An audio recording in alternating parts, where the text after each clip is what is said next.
Ignition running. Liftoff. We have a liftoff. Good evening. Welcome. It is Erick Erickson here. News 95.5 AM 750 WSB. The phone number is 404-872-0750 1-800-WSB. Talk. Of all the things to begin with today, can we talk about bingo? Not the terrible song you sang in grade school, but bingo cards. Because a DeKalb library has apparently offended non-Christians.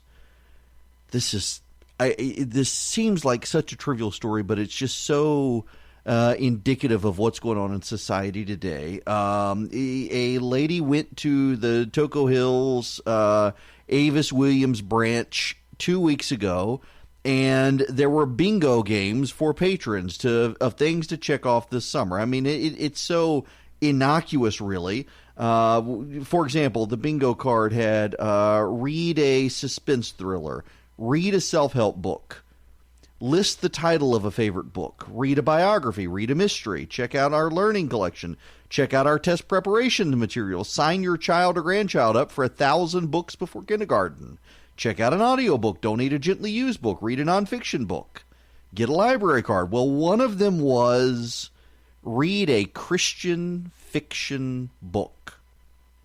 Christian fiction is a area within the library. Now, what is Christian fiction, huh? The friend of mine who flagged the story for me is Jewish. And he said, this is where they keep the New Testament, right? Yeah. Now, Christian fiction is C.S. Lewis. The Left Behind series, J.R.R. Tolkien. This is all Christian fiction. There's actually a fairly large section of books out there, and there are for other religions as well. And in fact, the DeKalb Library has those other sections as well. Well, somebody complained that the bingo card had read a Christian fiction book on it. And they had to get rid of the bingo cards and start over. They replaced it. I swear I had nothing to do with this, but they replaced it with check out a cookbook. But still, I mean, this is what people are getting outraged about these days. A bingo card at a library that somehow offends people. What? People are really offended at the slightest things these days, are they not? That they don't feel included. It doesn't represent them, that they feel excluded. Now, what about the people who don't cook? Are they going to be offended by the cookbooks? It's just, this is so, you look at something and you're offended because it says a work of Christian fiction. You know, you would probably like A Lion, the Witch, and Wardrobe. It's actually the Left Behind series I'm not a fan of. But Lion, the Witch, and the Wardrobe, a great book. Check it out. Read it. You don't even have to know that it has anything to do with Christianity. It's just a good book. This is so, and you know, it's not just the non-Christians who are easily offended. The Christians highly offended these days. And I do guarantee you, though, to be fair, that if it said check out a work of Jewish fiction or a spiritual book or however they phrase it, you would find a Christian who runs to the newspaper to complain. It's just dumb, though. I mean, everybody's got to complain about everything else. You know who else is complaining about things? Alexandria Ocasio-Cortez. She's really upset with Nancy Pelosi and last night called her a racist. Well, she didn't use those precise words. She said that Nancy Pelosi was singling out the women of color in the House Democratic Caucus, which is how they say racism. Well, today she was confronted by a CNN reporter. Said, no. We're not really calling her. She's not really saying she's a racist. It's just for some reason she singles out women of color, and there are Democrats starting to lash out at her. We need to do a brief history lesson. I think a history lesson would be useful here in light of some poll numbers we have that have come out. Now, let's give you some history here. We need to go back to the 1790s. Robespierre was a leader in the French Revolution. He really, actually, historians widely agree now, he didn't necessarily want power per se, but became a leading advocate of equality within the French Revolution.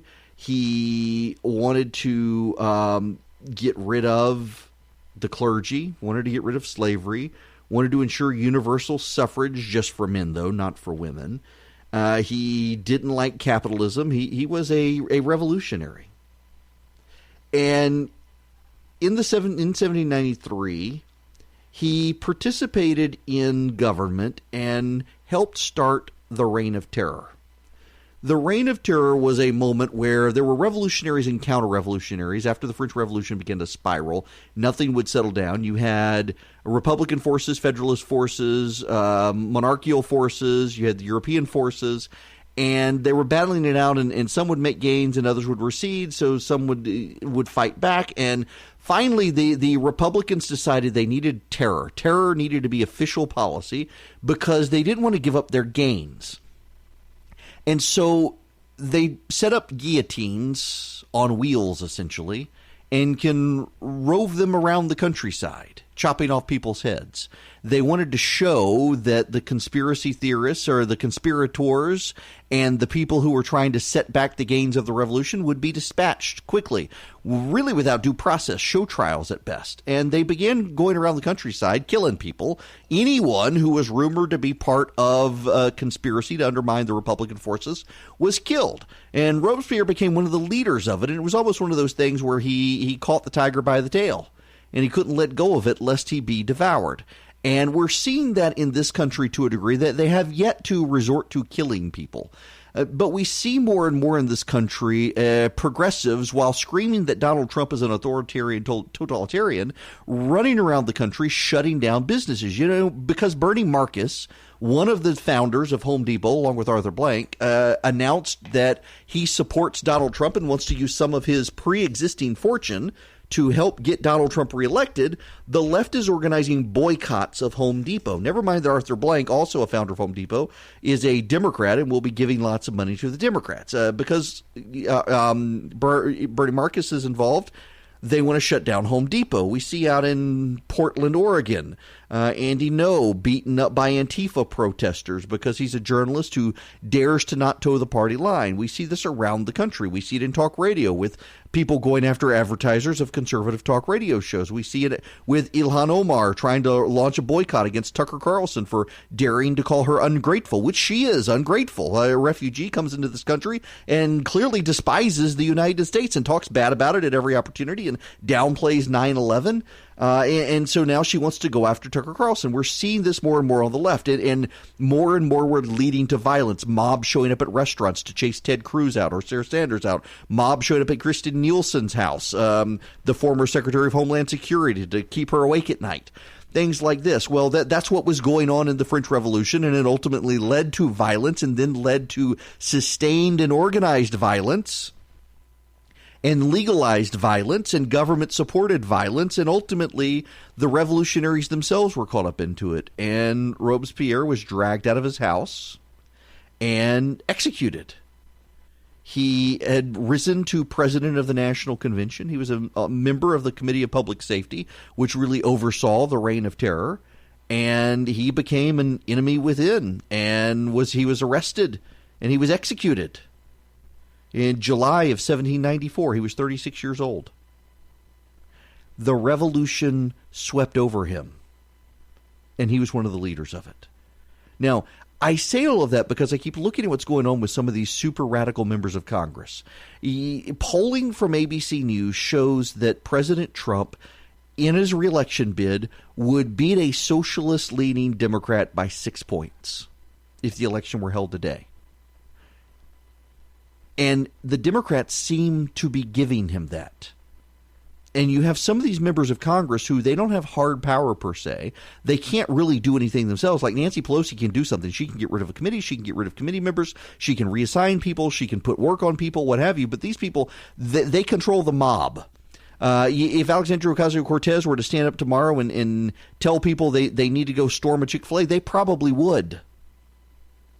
And I can guarantee you the way this is going, the Democrats' polling continues to collapse and the president's polling continues to go up. And it has nothing to do with what he's doing and everything to do with what they're doing. And the day after the election, if Donald Trump is reelected, we will not have seen Democrats rush to drag someone out of their home and tar and feather them and blame them for everything as the Democrats will with Alexandria Ocasio-Cortez since the French Revolution and the revolutionaries dragging Robespierre out of the house. The Democrats will make this all her fault. And Bernie Sanders' fault. It will be the far left of the party who will be to blame if Donald Trump wins re-election. And it looks like we're headed that way. And it is going to be delightful to watch this happen. She has continued to push the Democrats to the hard left. The Democrats are headed that way. And as they do, the president's polling goes up. This is going to be a very interesting situation to watch. The Democrats having a very, very bad week in Washington, and it only looks like it's going to get worse for them with AOC now coming out saying Nancy Pelosi's a racist.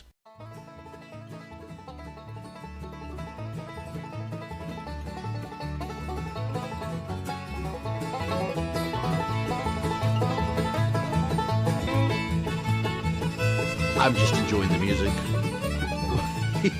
It's Erick Erickson here. The phone number, 404-872-0750, 1-800-WSB-TALK. At the top of the hour, Chris Burns from Dynamic Money is going to join me to talk about the Dow going over 27,000 a day. And also the New York Fed has been monitoring, for the last, 60 years or so, I think. They've had a recession monitor.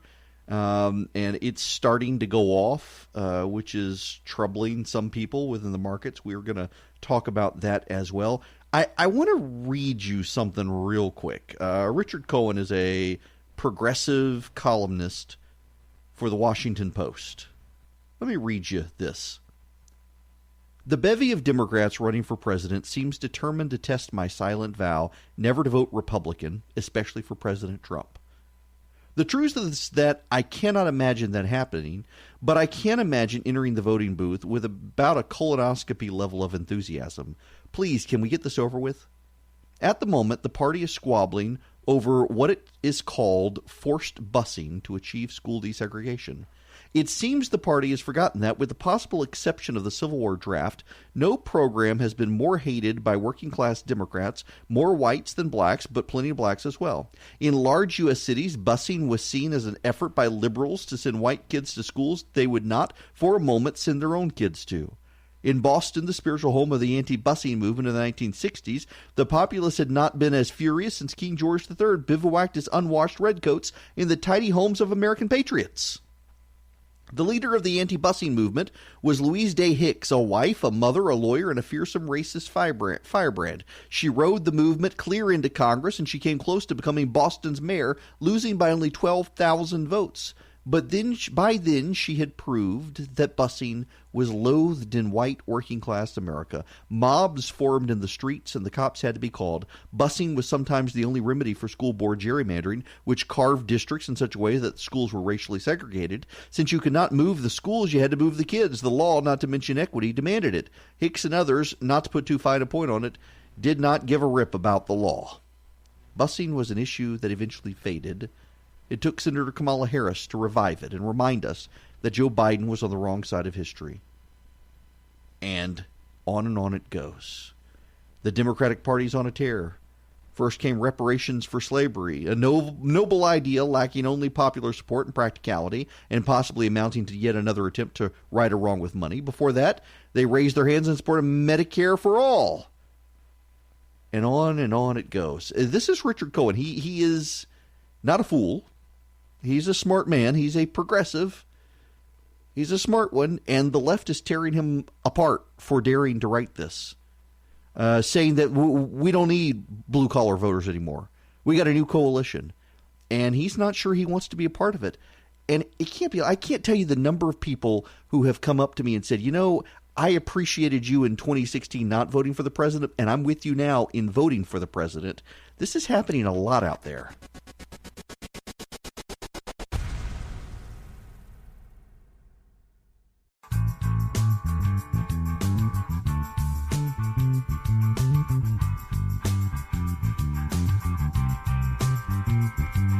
I want to play you a clip.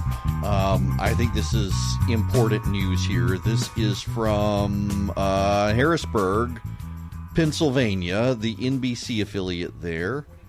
Let's see if I can get this pulled up for you. Yeah, right here. Let's do this. This morning, Lockheed Martin will keep a plant open in the Susquehanna Valley. President Trump requested the Sikorsky helicopter plant in Coatesville to stay open. Lockheed had planned to close the plant, which works on 2 helicopters due to declining business. More than 450 people work there.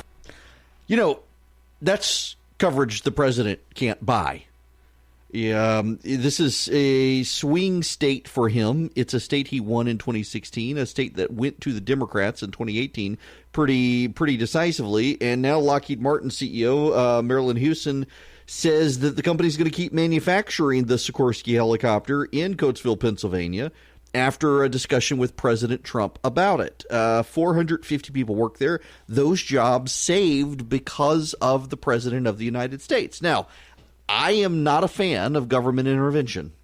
I do not think that any president of the United States should involve himself in the decision-making of private businesses.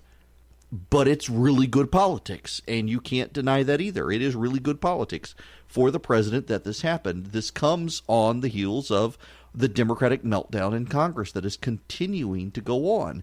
And the Democrats are also having a really bad job with their recruitment. You know, I want to play this clip from John King USA, or John King USA, that's the name of his old show, Inside Politics on CNN.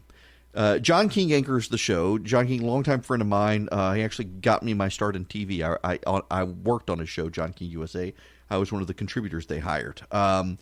But the Democrats are having a really, really, really, really terrible recruitment season. This is related to Georgia, and I want to get to that, but I want to set the stage for you first with Amy McGrath. Amy McGrath running against Mitch McConnell in Kentucky. Amy McGrath ran in 2018 as a hardcore progressive candidate. I mentioned that yesterday.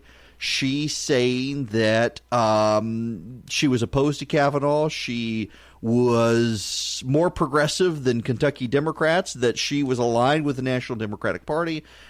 And then she had her media rollout tour this week and was asked about Brett Kavanaugh and what she would do. Amy McGrath is off to a very rocky start in what was already an uphill race against the Senate Majority Leader Mitch McConnell. Just days into her campaign, McGrath is apologizing for a flip-flop-flip on a question any decent Senate candidate should have been prepared for. Would you have voted to confirm Brett Kavanaugh to the Supreme Court? McGrath told the Louisville Courier-Journal yesterday she probably would have voted to confirm Kavanaugh if she were in the Senate at the time. Then a very quick retreat on Twitter.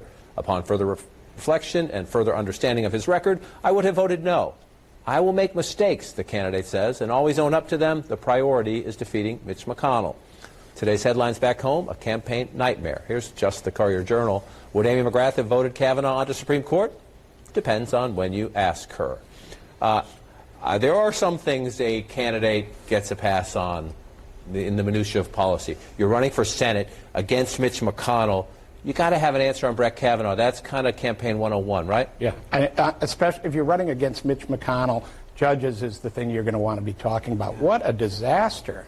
This is just a disaster. I'm not sure what was worth being for Kavanaugh or then having to flip so quickly and say you weren't. Y'all, this is the Democrat star recruit in Kentucky. She was in the military. She ran for Congress. Now, that should have been the indicator they didn't want her. And if we're honest here, they didn't actually want her.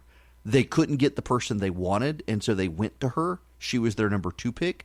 The reason they didn't want her is because she ran in the most Democratic district in Kentucky in 2018 and lost in a wave year for Democrats. She's a terrible candidate. She is a terrible candidate. And Democrats, in her first 24 hours, threw her $2.5 million. And now they're livid about all of this. And that leads us to Georgia and the Democrats' recruiting nightmare in Georgia. So here in Georgia, the Democrats really tried to get Stacey Abrams to run for the Senate. And Abrams wants a do-over against Brian Kemp. So she's nothing doing. So Theresa Tomlinson came out. She is a former Republican, now the mayor of, or then was the mayor of Columbus, Muskogee County, one of the consolidated city-county areas of the state, as a Democrat. She's pro-gay rights, and the Democrats thought that would help her with progressives. But the problem is the problem is that she was once a Republican. And that is a sin for Democrats. It's not enough that Theresa Tomlinson repented. There is no repentance here. There's no grace. She can't be trusted because she's fairly pro-business. So Ted Terry has come out. Ted Terry is the mayor of Clarkston. He's 36, youngest mayor in Clarkston's history. Very, very progressive. Ted Terry, as mayor, grew a resistance beard. They call him the millennial mayor, which is all you really need to know about him. He grew a resistance beard to protest Donald Trump. And went on the Queer Eye show, and they made him cut it, trimmed it up. Super hipster mayor. Pro-marijuana, probably smokes it. Don't know that for sure, but he sure does like to have Clarkston advance the pro-marijuana agenda. Also, real big in skyrocketing the minimum wage. Wants real big clean energy standards, and it loves sanctuary cities. I absolutely love sanctuary cities. David Perdue is driving the Democrats insane here in Georgia because he is a competent, successful businessman and also aligns with the president on a host of policies. And so that has given Democrats license based on what Stacey Abrams did. That's given Democrats license to think we're going to move far to the left. Now, you got to keep in mind, one of the things that everybody keeps forgetting is that in 2018, one of the things that happened is the Republicans abandoned their door-to-door effort in the metro Atlanta area. Historically black college students, meanwhile, there's an organization of historic black college students, and they went for months on end, door-to-door in the metro area, knocking on doors, white and black, for Stacey Abrams, not because she was a Democrat, but because she was Stacey Abrams. And the Democrats don't have anything like that for 2020. And they're not going to have anything like that for 2020. And what they're going to do is they're going to see a bigger and bigger field of further and further left candidates come in to challenge David Perdue on every sort of thing they can possibly challenge him on, Ted Terry being the latest. And there are others who are coming in as well. Sarah Riggs-Amico, who ran for lieutenant governor, is coming in. John Ossoff is thinking he may come in. And they're all going to run to the left of each other. The ones that aren't running further left are going to get eaten alive. And that's going to help David Perdue. The Democrats have given up on strong recruitment in Georgia for the Senate. Think about that.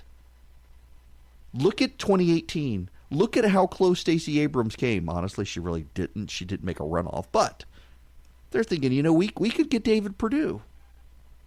He's deeply unpopular in the metro area, so they say, because he's aligned with Donald Trump. That's not actually true, but they believe it. They believe it as an article of faith. And they can't recruit in Georgia. They can't recruit in Kentucky. They can't recruit in Georgia. They can't recruit in Texas. All of the states the Democrats need in order to advance a Democratic majority in the Senate, they can't find good candidates. That's pretty striking compared to just 10 years ago.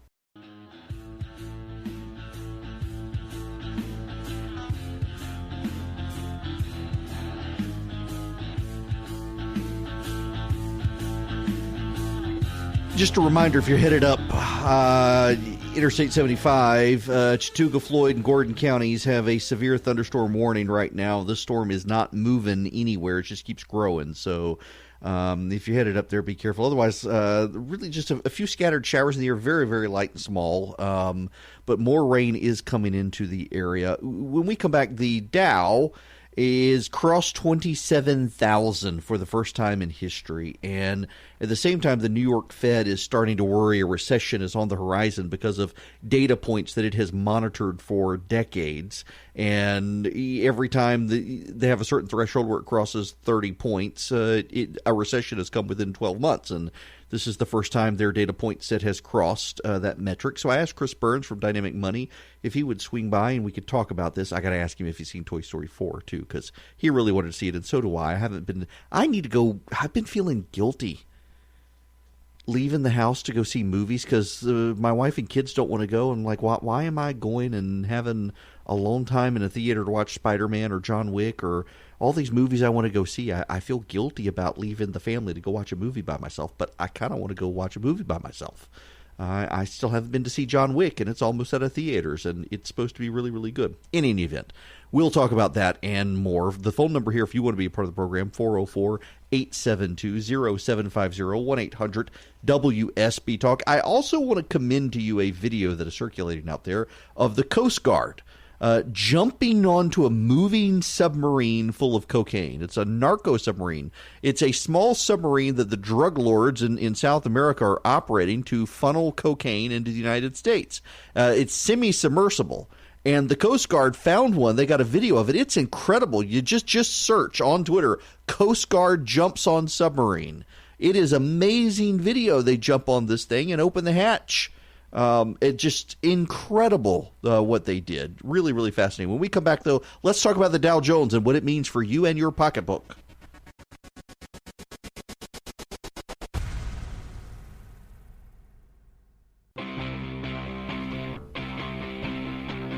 Three, two, one, zero. All engine running. Liftoff. We have a liftoff. Good evening and welcome. 9 after the hour here on WSB. I'm Erick Erickson. This is Atlanta's Evening News. The phone number 404-872-0750, 1-800-WSB-TALK. The Dow Jones Industrial Average went up 227.88 points today to close at 27,088, which is really, really good. And also the first time it's been above 27,000. So I reached out to my buddy Chris Burns with Dynamic Money, which you can hear Sunday mornings here on WSB, to see what his take on this is. Chris, how are you? Well, I'm sitting in that traffic Doug Turnbull keeps talking about. I'm great. See, yeah, you gotta, I don't know, move the family into the office. I got to ask this question. $176,000 was taken and $4,600 was returned from the cash on 285. Yeah. If you were driving down 285, as I'm like sitting on right now, and there's cash literally raining from heaven, are you returning that? See, I'm in the finders keepers camp, although I wonder if they track the serial numbers. They're trying to, but that's like what movies are made of, isn't it? Like, yeah, you're just totally driving down the road and suddenly there's cash everywhere. And yeah, I mean, nothing to do with the Dow. Listen, they got insurance. Although I do have to tell you, I mean, I realize you weren't calling in about this, but since you bring it up, I am more and more wondering about the theory of a caller yesterday that how do we know that the guys on the truck didn't orchestrate this and they did something with the money, and so we lost 175,000. Well, actually, yeah, they threw some out on the road to make it look like the money was raining. I mean, I don't know, conspiracy theory, I realize, but it's possible. I just have a hard time believing you don't secure. I thought this money was in stacks. Right. It's just suddenly floating. It was incredible. Anyway, and the pictures were remarkable. Yes. It was the one day I didn't take 285, actually. Well, it was terrible, but yeah. Maybe all of the people who took the money are the reason that the stock market, where at least the Dow went up today. They all started investing today. Well, I love that we have the Dow going up, and really every economic signal that you could look at looking pretty darn good, and yet you have these articles coming out saying that recession is coming very, very quickly. So I'm sure you've seen this. Yeah. That an indicator. So the Fed has these indicators they use to basically say, is a recession coming likely? And one of those indicators has to do with inverted yield curves on bonds, which if we get into that discussion, we will lose all of our listeners very quickly. But basically that indicator is over 30%. And the argument goes, every time in the last 60 years that there's been a recession, that indicator's been over 30%. So we should all be freaking out that the market's, going to tank. But the problem is they never ask the opposite question is, well, how often has it been over 30% when we haven't had a recession, right? Mm-hmm. It's kind of like saying every time the power goes out at my house, there's been a storm. Right. But there's been plenty of storms where the power hasn't gone out. And this is the power. This is what we have to really realize is that the way that, honestly, news media, especially financial media, crafts this is to make us feel anxiety. And when we feel anxiety, the problem is we can actually have very real actions as a result of it. I had a client come into my office last week that literally was reading an article like this and had moved most of his money into cash because he was really worried the market was about to tank because of an article like this. And so the question is, well, how do we not be reactive investors that are sitting and going every time that we read something that's, the end of the world is coming and the market's going to crash and all these kind of things, that we feel peace, that it doesn't cause us to suddenly go, oh, holy cow, do I need to make this massive change?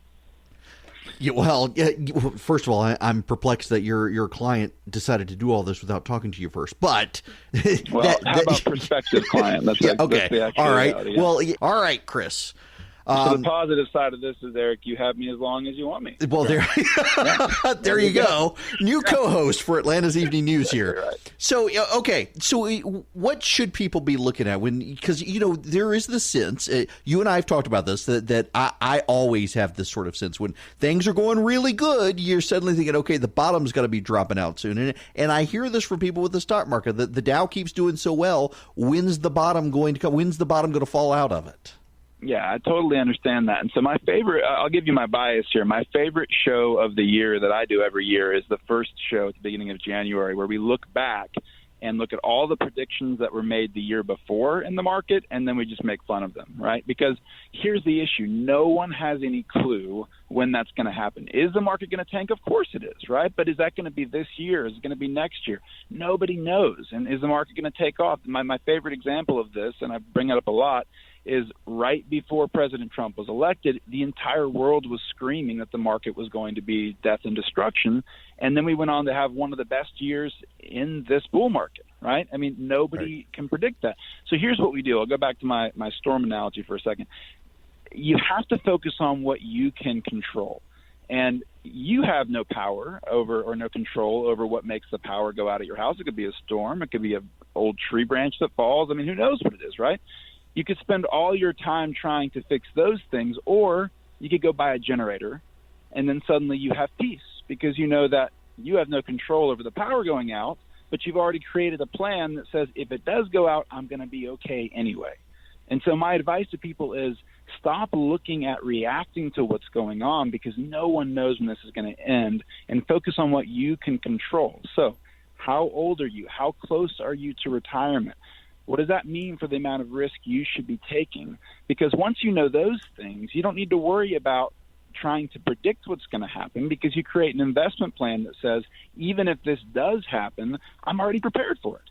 I've already created a risk that I can handle based on it, that I can stick with.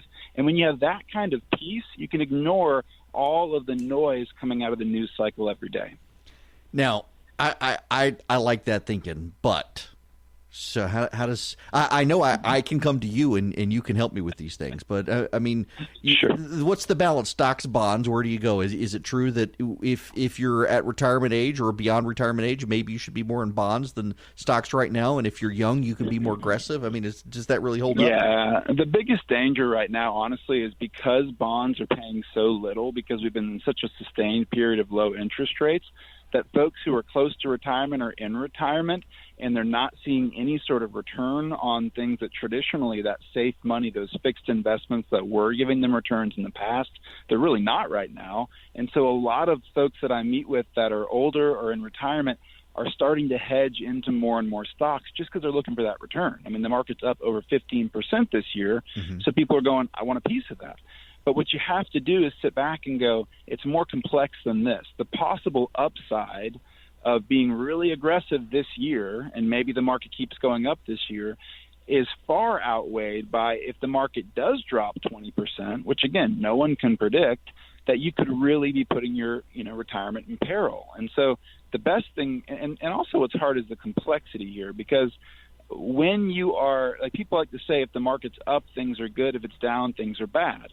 But how many fortunes were made in 2008 when the market tanked, right? Right. So if you're a younger person, the best thing that could ever happen to you might be that the market tanks this year. And by younger, I mean someone of your age, Eric, someone very youthful, right? You could be in your 30s or 40s. Excellent. I like exactly. you. Yeah, well, thank you, sir.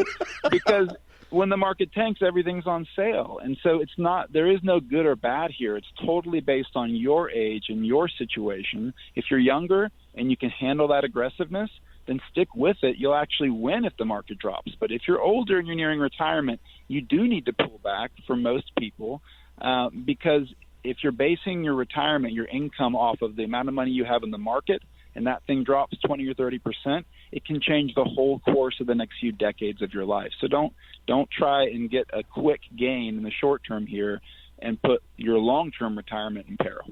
All right, Chris Burns, we got to leave it there. I appreciate it. Good luck in traffic. Thank you, sir. I'm still sitting. Appreciate it. All right, yeah, absolutely. That's Chris Burns with Dynamic Money. You can hear him here on Sunday mornings. You can also go check out his website, dynamicmoney.com. A great, great guy. Good resource, too. Gotten to be good friends with him over the last several months. Also useful. So let me give you the numbers before we get out of here, just so you know what we're talking about. The Dow closed over 27,000. First time this has happened. This year, the Dow is up 16.12%, NASDAQ up 23.52%, and the S&P up 19.67%. Impressive gains.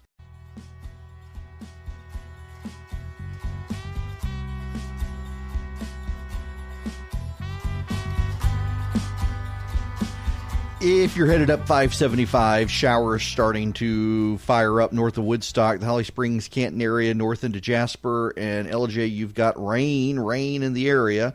More moving into the area from the south side headed north. Light showers everywhere else, and those aren't strong right now, but they're starting to grow up this evening. The phone number here, 404-872-0750, 1-800. WSB Talk. Is it Cimarron? Yep, it's Cimarron. You got it. I like that. Thank you. I grew accustomed to it after time. Thanks.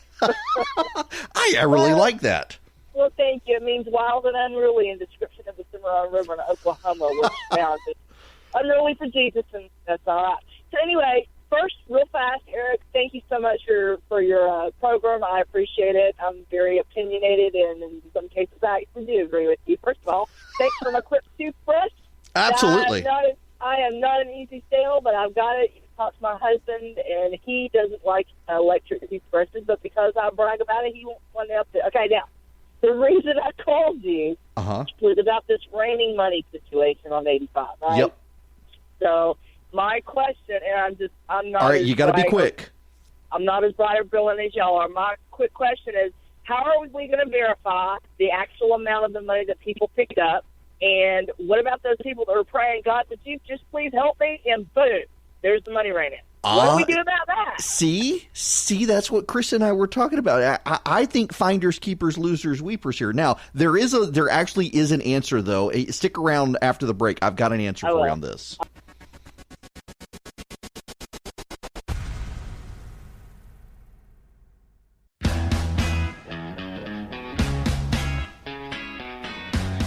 Hello there. It is Erick Erickson here. So if you'll recall, the U.S. Supreme Court, and my apologies to those of you on the phone, I'm not going to be able to get to your phone calls now, given this breaking news. We don't have enough time.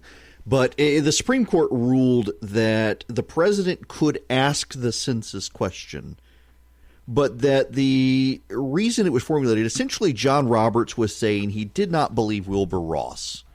Wilbur Ross is the Secretary of Commerce, and John Roberts said the question's perfectly legitimate, but all but said he believed Wilbur Ross lied about how it came about, and Roberts wasn't going to reward Wilbur Ross for lying.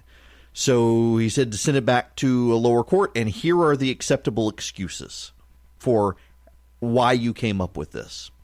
And the president basically conceding they've run out the clock now. They can't print it on the census form. The census has to occur next year. So what he's going to do is he's going to tell the executive departments to talk to each other. And he wants all of the other executive departments, Treasury, Homeland Security, et cetera, to give the Commerce Department all of their existing data on population so that the Commerce Department can figure out exactly how many citizens, non-citizens, and illegal aliens are in the country at this moment. Now, there actually is a reason that it is needed. The 14th Amendment requires, as part of the census, a citizenship check because certain rules for Congress and financial allocations are based on citizenship, not total population. That was the argument the Commerce Department could have used, and that's not the argument Wilbur Ross gave. Wilbur Ross's incompetence screwed this up for the president, and there have long been rumors he was on the outs with the White House, and it appears that after this is over, having had the president now concede he can't do what he wanted to do, Ross is probably going to be on the outs as well.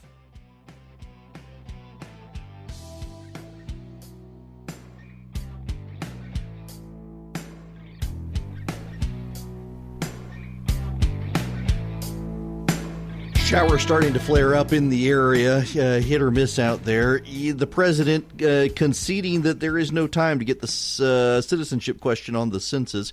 He's abandoning the fight. Wilbur Ross, the Commerce Secretary, largely screwed it up in court, and there's just no time to redo it. So what the president is saying today, issuing an executive order telling executive agencies to talk to each other and give the census agency within the Department of Commerce all their data on how many citizens they know of are in the country. It is essentially conceding the fight without doing so, unfortunately. But there you have it. Now, to answer Simmeron's question earlier, and the rest of you on this, the police have camera footage of license plates of people who pulled over to collect the cash on the side of 285 the other day, but they also have the serial numbers of the cash that was in the armored car. And they can trace that back. You got your fingerprint on a dollar bill that was in the armored car. Well, they look at the serial number, they find your fingerprint, and they come after you. Are they probably going to do that? Probably not, but they could.